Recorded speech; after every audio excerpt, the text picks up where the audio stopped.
Ladies and gentlemen, welcome back to the channel, and pre-season's done. That's it. It's finished. All the friendlies are out the way. All the performances have been evaluated, and it's now time to get on with the nitty-gritty. Let's get going. Celtic versus Ross County this Saturday. It marks the beginning of the 2023-24 campaign. But heading into it, who are the ones to watch? Who's impressed us the most in pre-season? Let's talk about that.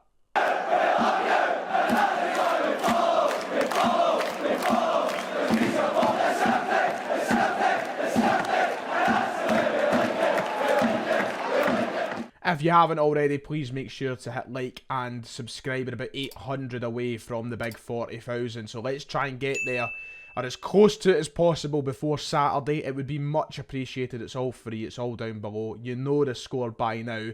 Let's not waste any more time. So a very impressive performance last night from Celtic in the 3-2 win against Athletic Club and James Forrest's testimonial. A good watch and a good win for us, especially after the sort of nervy start some folk got from the Yokohama game a week or two ago. We've managed to pull it back quite well, and I think we're now heading into Saturday with momentum on our side and a lot more confidence on our side. I'm not one to overreact to losses in pre-season anyway, but there was definitely an element of the support who were getting quite anxious surrounding that first initial defeat and taking that into the season. So it was a good win last night, some strong performances, 3 good goals as well. And obviously Athletic Club are a decent side, finished 8th in La Liga last season, always been one of Spain's top clubs as well. Brendan Rodgers' first game back at Celtic Park, a win already. On that note, pre-season has given us some surprise performances, both negative and positive, but I would say a lot more positive than negative.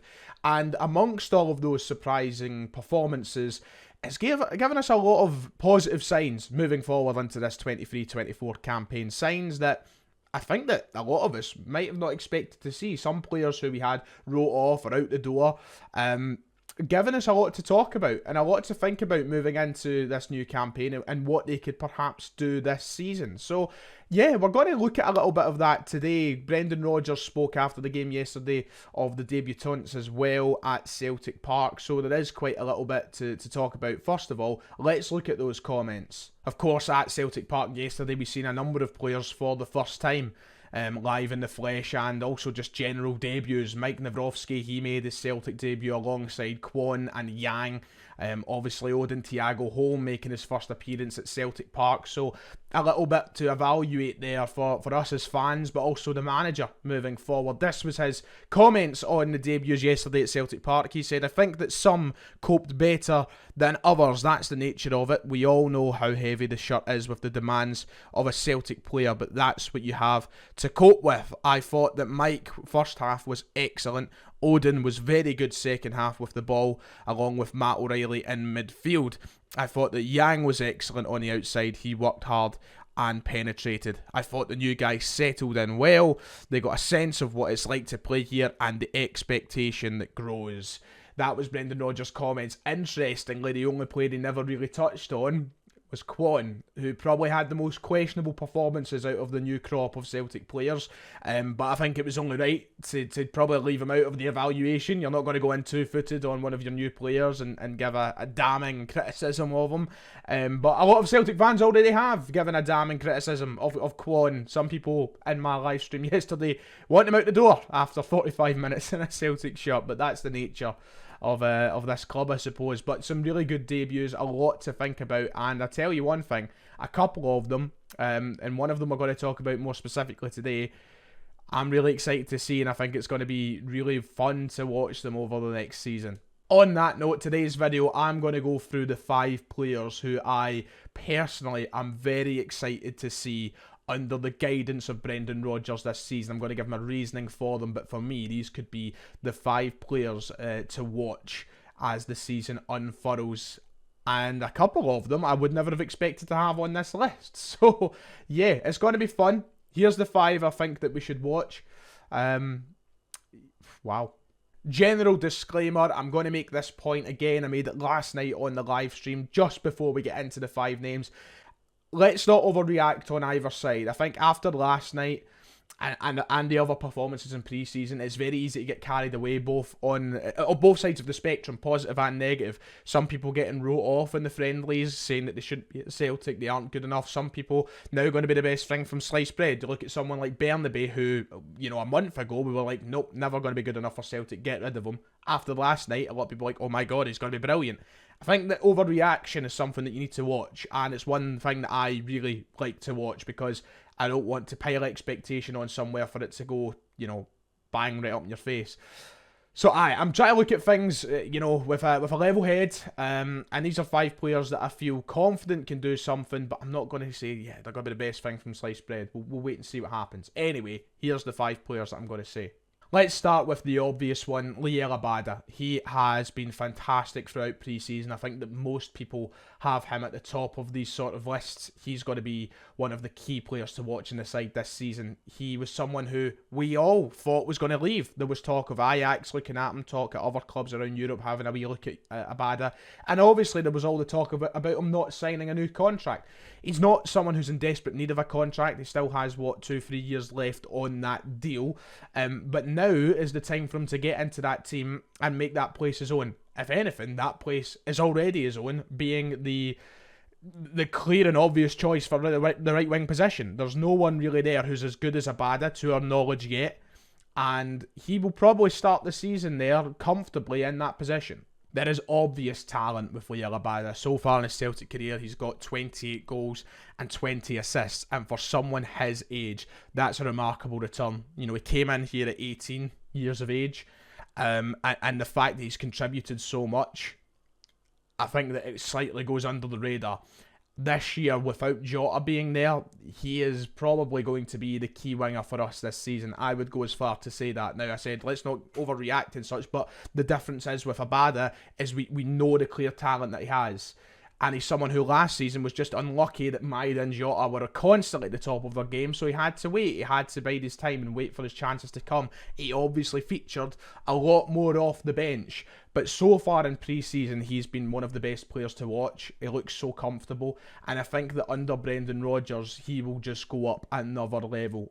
An Ange Postecoglou signing, and a fantastic player in the Ange Postecoglou system, but already looks as though he's altering himself to this Brendan Rodgers system with absolute ease. The transition has looked almost flawless in pre-season, and I think that will continue to get better, because you look back on the wingers that Brendan Rodgers used to have at Celtic, and Liel Abada fits that bill. He can do what, James Forrest done in that 2017-18 season. He can do what Scott Sinclair done over the course of his Celtic career.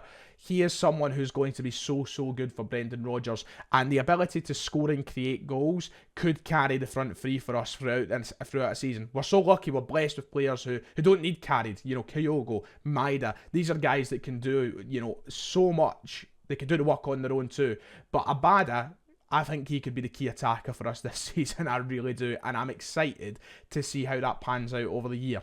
Even Chris Sutton was talking about him in the papers. He said this in the Daily Mail, that Abada's an interesting one this season. Last year his numbers were still good, but he came off the bench. Maybe he will feel he's a point to prove, and that's it. I think he has got a point to prove, and I don't think that these contract discussions are over yet. I think if he has another great year here and Rodgers shows the faith in him, that this could be big for so many reasons. It could let Abada stay for longer. It will also put his value up if he does decide to go. Big year for Liel Abada. I'm very excited. Player of the Year candidate. Second player, Dyson Maeda. We're sticking to the wings. And the reason I'm putting Dyson Maeda, not only after an impressive pre-season from him, is because he was someone else who a lot of people had wrote off. The first thing that was said when Brendan Rodgers was given the job in regard to Dyson Maeda was, he's not a Rodgers player, he's not going to keep that spot, worried for his place moving forward. And I think that so far in pre-season, he has rubbished all of that about being a Rodgers player. Yeah, we know that Dyson Maeda hasn't maybe got the technical ability of a Jota, of a Liel Abada.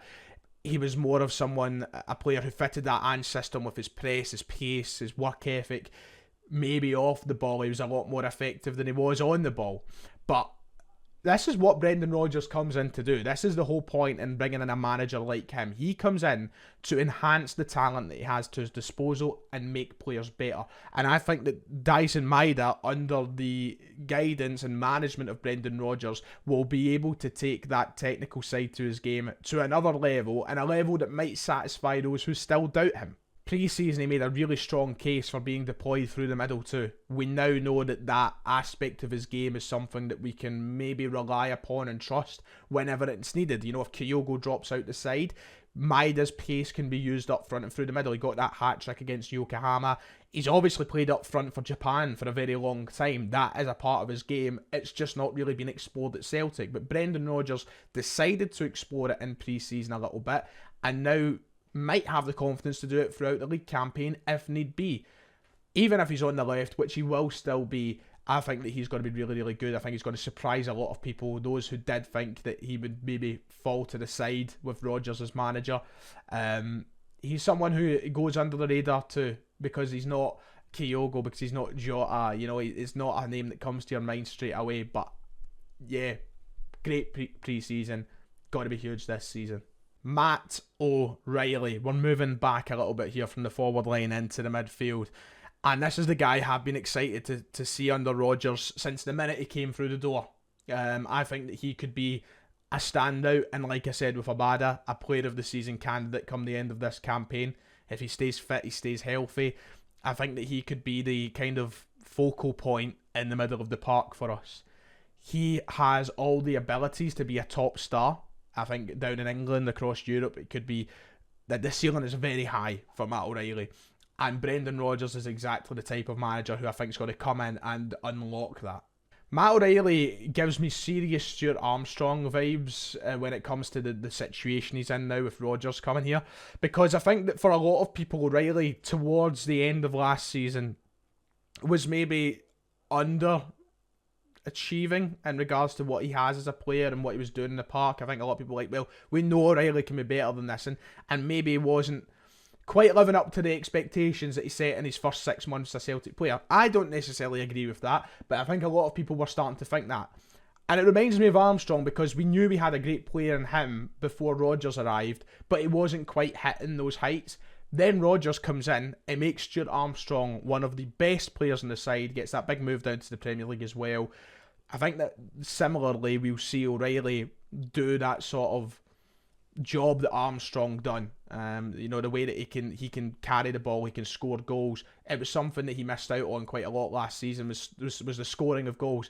If Rodgers can bring that back into his game and do what he'd done with Armstrong in that regard, then I think that he could be a world beater for us, and I'm very excited to see what he does. Everybody raves and raves and raves about Hatate, and rightly so. He's probably the best midfielder we have in the side, and the best, you know, maybe apart from McGregor, because McGregor's McGregor. But I think O'Reilly, come the end of the season, could take that crown. I'm so excited to see what Brendan Rodgers can do with him. He has the physical attributes, the technical attributes. I think he'll be massive for us. I am here for the Matt O'Reilly revolution. We're sticking in central midfield, and we're moving over to one of the new signings. We're moving on to Odin Thiago Holm, who I think, come the end of the 23-24 campaign, might be looked at as one of the most valuable assets and one of the best players in this team. I was very excited about the signing of Odin Thiago Holm when I read into him and seen the kind of reviews he was getting at such a young age, the awards that he was up for, the lists that he was included in. This is what you call, you know, your typical wonder kid, isn't it? A European wonder kid who kind of has that football manager sort of presence where you're like, oh, this guy's got the potential, he's going to go on to be a star. He carries that sort of expectation with him, and boy, last night against Bilbao, he showed that I think he'll live up to that expectation. Last night, he was so tidy against Bilbao, so tidy, and I think that he can do many a job in that midfield, whether it's sit back a little bit deeper and do McGregor's job, go up a little bit further and attack the game a bit more. I think that he'll be so versatile in the middle of the park. He just looks so cool, calm, composed, tidy with the ball, just a tidy footballer. And that's something that, you know, we have a very packed midfield. It'll be hard to get and maintain a place week in, week out, I think, with the amount of centre midfielders we've got in this team. But Thiago Holm's got that age advantage where he's young. He's probably going to be here a long time. The chances that he'll get, I think he'll take. And I think he'll want to be a starter very, very soon, because the ceiling is so high for him. And who knows where he'll go in the game, but he just looks so good. Rodgers was raving about him last night. I think all the supporters were raving about him last night as well. He's just someone that I think is going to be, at some point, maybe not this season, but another class. Like, he's going to get to the point where, like, right, our time is limited with this guy. Somebody who'll go on to set a higher level for this team. He's the kind of signing we had to make, and I'm really excited to see where he goes. One thing we know about Brendan Rodgers' style of football is the midfielders need to be able to move the ball pretty well, and it's probably one of the, if not the most important area of a Brendan Rodgers side, and he could be, I think, over the next couple of years, end up becoming the main man of that.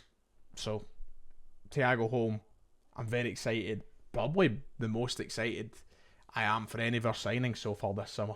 And finally, the last player I want to talk about, because I feel like he deserves a bit of credit and deserves a bit of an apology from someone like myself, David Turnbull. I am really excited. Centre midfield theme here in the last 3 names, but wow, I had his Celtic career finished.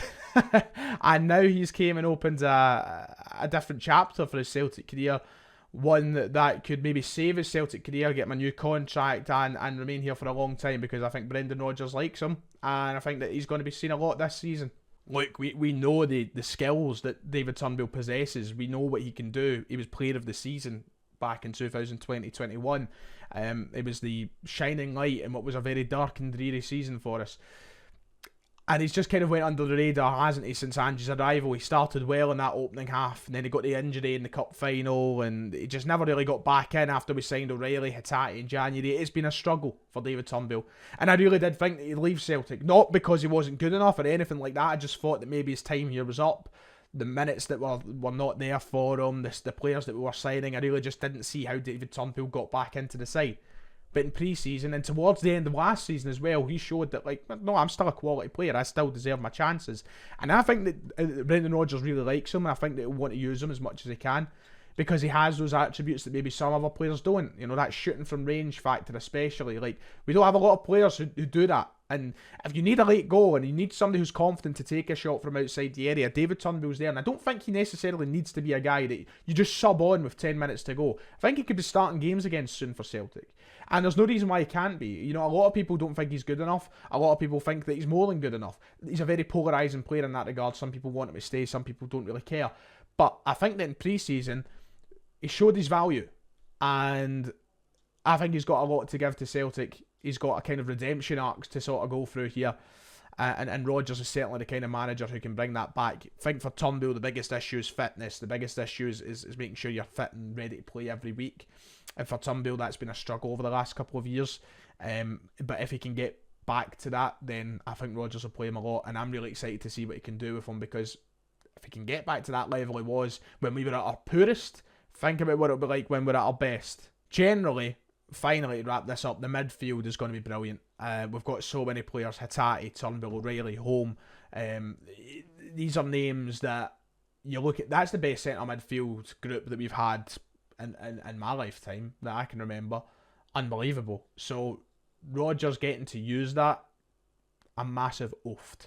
And that's it. That's the 5 players who I'm going to be watching the most this season, especially at the start of the season anyway. And the ones that I'm probably most excited for under Brendan Rodgers. Look, obviously the whole team is class. There's 90% of the first team squad that are still on the books. I think that Brendan Rodgers will get a tune out of. There's guys I've not even mentioned. Kyogo, for example, Hatate, Alistair Johnston, Cameron Carter-Vickers, Nawrowski. These are all guys who are going to be great. But I think that these 5 in particular, for reasons that I've tried to put forward as well as possible, I really can't wait to see. Let me know your 5 in the comments below. What 5 players do you want to see the most under Brendan Rodgers throughout this league campaign? Right, that does it. Wow, this is much longer than I anticipated it to be. Bumper week, obviously, heading into the first game of the season, so forgive me for dragging it on a little bit.